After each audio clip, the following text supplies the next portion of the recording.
Wah, banyaknya makanan.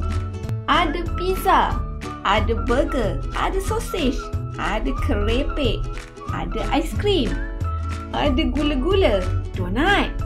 Wow, semua nampak sedap-sedap bukan? Kamu suka? Mu'allimah pun suka. Tetapi ada bahaya menanti. Kalau kamu nak tahu, jom belajar bersama Mu'allimah Izar.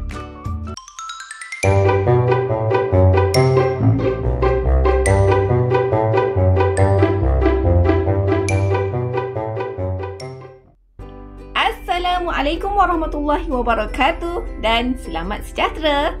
Apa khabar anak-anak murid Mu'allimah pada hari ini? Mu'allimah berharap semua berada dalam keadaan yang sihat dan baik. Baiklah, kita nak belajar Pendidikan Kesihatan tahun 2. Tajuknya ialah Bahaya Menanti. Baiklah, sebelum kita mulakan, kamu semua mesti berada dalam keadaan yang bersedia dan fokus.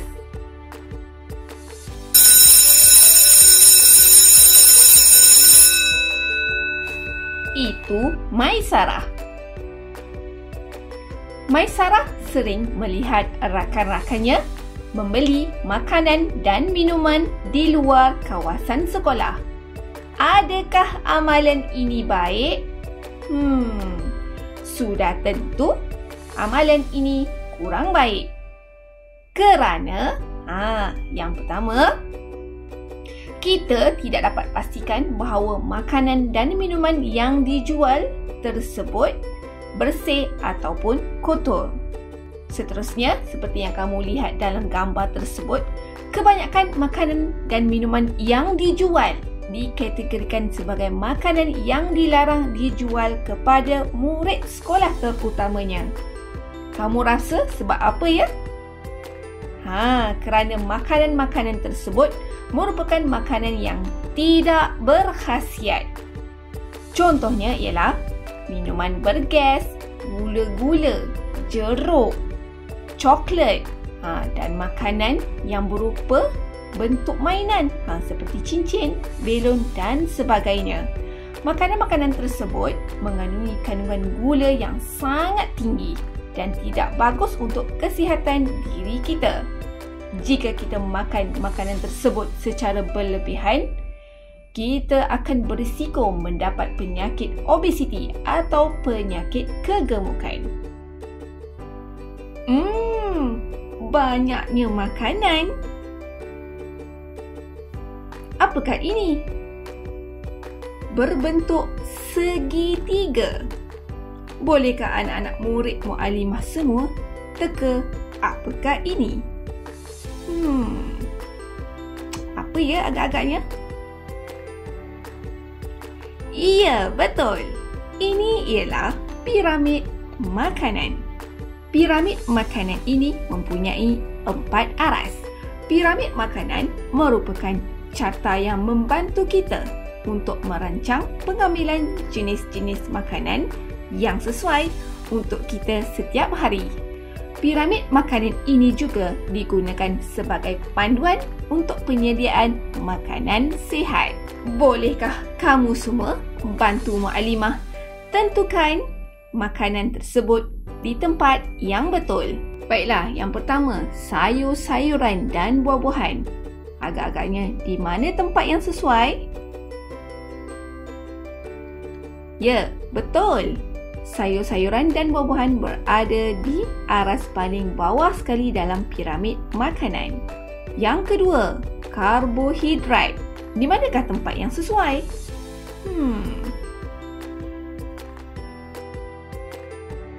Iya, betul. Karbohidrat terletak dalam petak yang berwarna hijau, iaitu aras kedua dalam piramid makanan. Baiklah, seterusnya, protein. Agak-agaknya di mana ya yang sesuai?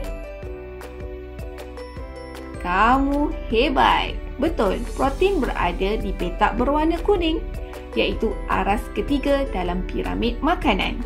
Dan yang terakhir, makanan yang paling ramai orang gemari. Makanan ini terletak di aras yang paling atas sekali dalam piramid makanan. Sayur-sayuran dan buah-buahan, kita perlu makan banyak setiap hari. Manakala karbohidrat, kita perlu makan secara sederhana. Makanan berbentuk protein, kita perlu makan secukupnya. Dan makanan yang paling sedap tu, makanan ringan, kita perlu makan sedikit saja. Ini merupakan pinggan sihat Malaysia yang disarankan oleh Kementerian Kesihatan Malaysia. Ia menekankan konsep suku-suku separuh. Melalui pinggan sihat Malaysia ni, kita boleh mengenal pasti sama ada hidangan yang kita ambil itu seimbang ataupun tidak. Baiklah, seperti yang kamu lihat dalam pinggan sihat Malaysia. Yang pertama, kamu mesti isikan separuh pinggan dengan buah dan sayur. Yang kedua, isikan suku pinggan kamu dengan nasi atau sumber karbohidrat yang lain.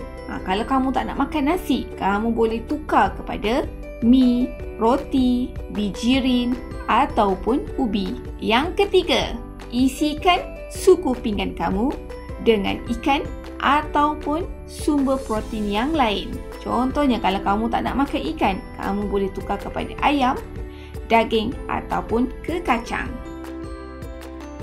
Baiklah, selain itu, kamu juga boleh menggunakan tangan sebagai panduan pinggan sihat Malaysia. Yang pertama, karbohidrat. Macam mana kita nak ukur karbohidrat kita? Kita boleh menggunakan genggaman, saiz genggaman. Seterusnya, protein. Kita boleh ukur menggunakan saiz tapak tangan kita.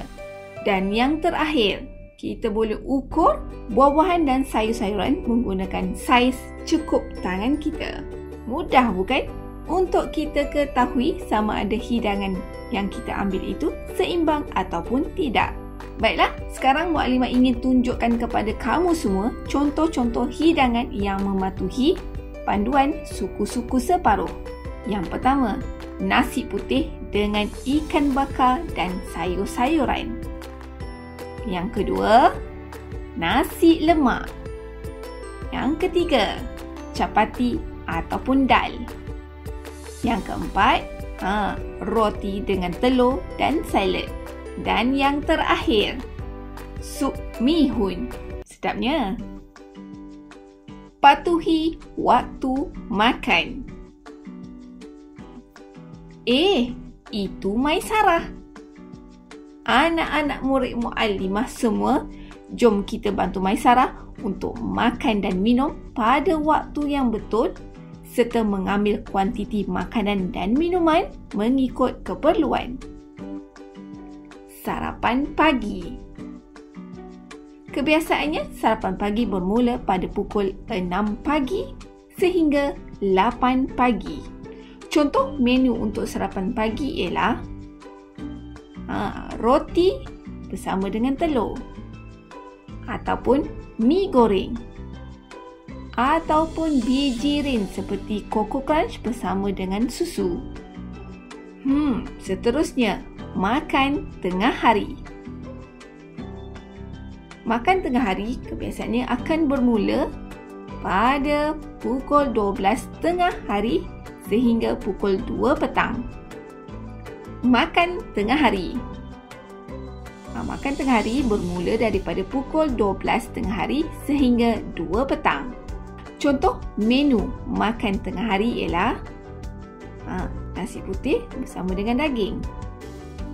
Yang kedua, nasi putih bersama dengan ikan. Dan yang terakhir, nasi putih bersama dengan ayam. Seterusnya, minum petang. Minum petang ni kebiasaannya bermula daripada pukul 3 petang sehingga pukul 5 petang. Contoh menu untuk minum petang ialah kuih muih. Kadang-kadang kita ada juga makan kari pap ataupun donat. Yang terakhir, makan malam. Kebiasaannya makan malam akan bermula pada pukul 6 petang sehingga pukul 8 malam. Contoh menu makan malam ialah seperti biasa, ada nasi, ada protein, ada sayur-sayuran dan buah-buahan.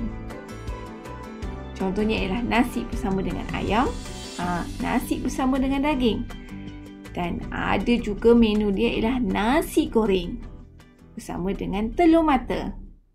Apakah bahaya jika kita tidak patuhi waktu makan? Ya, bahaya untuk kesihatan tubuh badan kita. Apakah kesannya kepada saya? Yang pertama, badan akan menjadi lesu. Yang kedua, terlalu lapar. Seterusnya, makan secara berlebihan.